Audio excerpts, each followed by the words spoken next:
Hey guys, what's going on? Andrew coming at you, and in this one, I'm going to talk about 6 things that Swedes do that annoy Americans. That's coming up.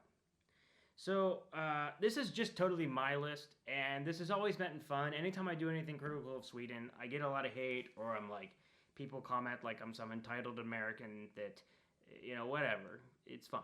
It's just for fun, and if you can handle that, let's get into it. And we're going to start with, sorry guys, phone's ringing, gotta take this. Number one has to be answering, and this is in no particular order, I'm not saying one's worse than the other, but number one has to be answering phone calls during meetings or just in settings when maybe you shouldn't answer your phone. This is something, to be fair, that could not be a cultural thing, but I think it is because I came in 2012 and that's when I got my first smartphone and we started to have more cell phones around. But I always noticed, and it's not like any particular place I worked or anything like that, just any setting I was in where it was a meeting or something important, it always seemed like every once in a while someone's phone went off. And two things happened. Either they answered the phone in the middle of the meeting while someone is talking and they say, I'm busy and I'll call you back, or they answered the phone in the meeting, start talking, and they walk out. And before I sounded sensitive, like obviously if your cell phone's ringing multiple times and someone is trying to get a hold of you, then answer your phone. If there's something going on with your kid, like I'm totally understanding of all of that. But to be clear why it annoys me is simply because it's a time when everybody agrees that we're going to be together and discuss something that's important. And I always just, I guess, was raised in a way that you respect other people's time. And that's kind of the only reason it annoys me. Is like, I used to play in orchestras and bands, and one time my phone went off in the middle of a rehearsal, and it was horrible. And so I just, from now on, if I'm sitting in a meeting or doing anything where I'm agreeing to someone else's time, personally, I turn off my phone because I understand emergencies and things can happen, but to be fair, we didn't have cell phones in like the 80s and 90s, and people, emergencies and things happened, and everybody survived, without a phone. So I feel like it's become a little bit. I don't know if it's completely culturally accepted. I feel like it's a little bit frowned upon, but also like no one says anything about it. And yeah, it's just always something that annoys me a little bit because one, it's distracting if you're discussing something, and two, it's just about respecting other people's times. And I just think very rarely are there emergencies that have to be dealt with right that second. And yeah, that it's just viewed that way. So I think it's something that over time is a little bit culturally accepted that always just kind of annoys me a little bit. Number two has to be not salting some of the walking pathways in the winter. And I understand salt's not good for the roads, but there's these few times, like after a snowfall or if the snow starts to melt and then it freezes over again, where I've walked along these paths where it's just straight up ice. And I'm talking sometimes it's like this for a couple days. And I understand you can put grus and stones down on the road, but like I have fallen. I have probably fallen a handful of times in Sweden, and every once in a while you fall, and it does not feel good. And I think about like elderly people, older people, where they have one bad fall, and then that could be the end for them. So I think sometimes it's worth it to put a little bit of salt on the roads. In those severe cases where it's just a sheet of ice, that's the times that we should do it. And yeah, it annoys me. Number three has to be the fact that like everybody has to agree and the fear of conflict. And that's what I get back to. The fear of conflict is probably more of the phone call. Nobody says anything about it because nobody wants to like get into a conflict. But sometimes I just feel like everybody has to agree in a meeting setting or talk about things, and I just don't think it's always realistic that everybody's going to agree. And also, I feel like some things that are discussed can just be decided by like one person. So, like when I worked in the States, sometimes there's like a boss or something, and then they make a decision, and sometimes there's a hard decision, and I might not agree with it, but at least somebody makes this decision, and then everybody can fall back on it because I feel like sometimes you can waste a lot of time talking about things. And then maybe someone doesn't agree or doesn't feel, and I just feel like sometimes you're going to have people that talk more than other people that are a little bit more confrontational than other people. And if you discuss something for like a week and you don't make a decision, you say, okay, we'll discuss this and then next week.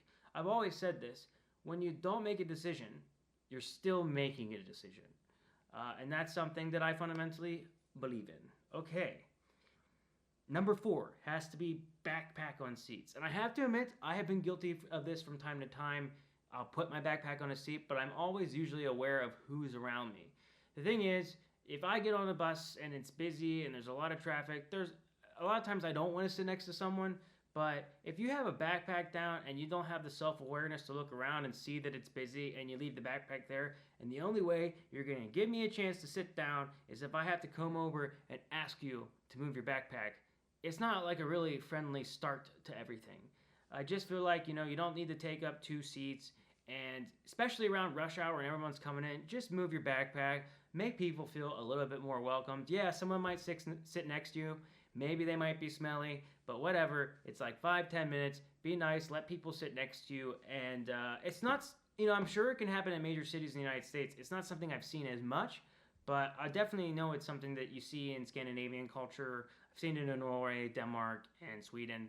And yeah, I just feel like being the fact that Swedes already are a little bit more shy to talk to others, it's like I shouldn't have to go up and ask you to do that. It should just be a common courtesy. We're all riding this bus for a reason. If you don't want someone to sit next to you, buy a car. Number 5 has to be putting ketchup in pasta. How dare you? Now the funny thing with this is I saw this like a long time ago. I feel like mostly children do it over than like adults, but Americans, we would see putting ketchup on pasta as being a little bit unsophisticated, and I know that Swedes can come back to Americans and say we can be unsophisticated about stuff.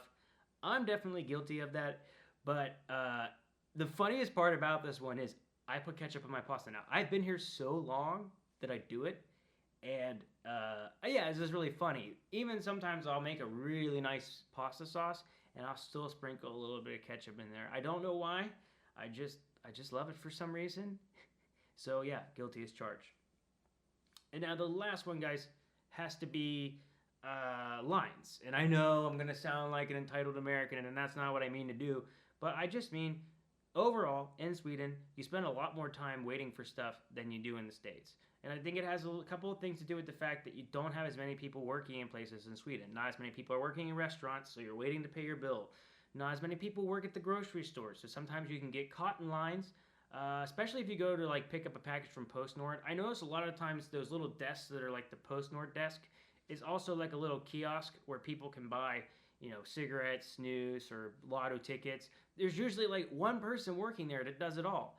And there's definitely a couple times a day where it gets super, super busy where they have to go back and forth between both things. And I just wish more people worked there so you didn't have to wait as long. I know I'm not the busiest guy in the world and all that, but I just feel like, I'm just in general don't like lines. So anytime you can share or save a little bit of time in life, I think it's really, really a good thing. And the other reason is the way they do the line system in Sweden is like how we do the DMV in the United States, which is like where you go to get your driver's license, is you hit a button, you get a number out. So you're not always standing in line.